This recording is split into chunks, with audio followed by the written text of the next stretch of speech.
আসসালামু আলাইকুম প্রিয় দর্শক বন্ধুরা, আজকে আলোচনা করব কোরআন ও হাদিসের আলোকে ইসলামিক বাণী। যতক্ষণ আপনি আপনার সমস্যা ও অসুবিধার জন্য অপরকে দায়ী মনে করবেন, ততক্ষণ জীবনের সমস্যা ও অসুবিধা সমাধান করতে পারবেন না।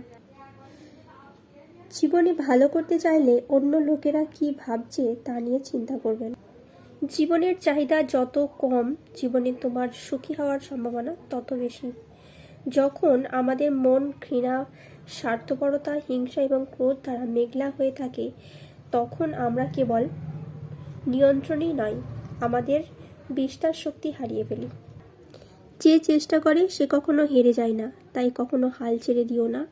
সামনে এগিয়ে যাও, সফলতা আসবেই। জীবনের শেষ বলে কিছু হয় না, সবসময় কিছু নতুন তোমার জন্য অপেক্ষা করে থাকে। শুধু এটুকু মনে রাখবে, তোমার জীবনে তুমিই শুধু পার্মানেন্ট, বাকি সবাই টেম্পোরারি। বইয়ের পাতা মানুষকে যে শিক্ষা দেয়, জীবনের পাতা তার থেকে অনেক বেশি কিছু শিখিয়ে দেয়।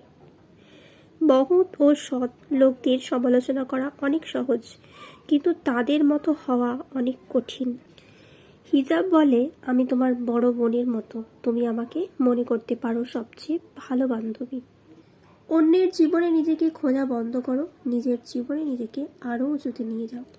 ভুল করতে বেশি সময় লাগে না, সময় লাগে ভুল শোধরাতে।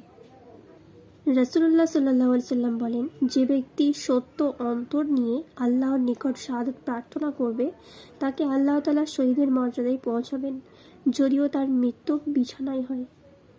শুধু জ্ঞান তোমার কোনো কাজ দেবে না, যদি না চরিত্রের মুকুট তুমি পরিধান করতে পারো।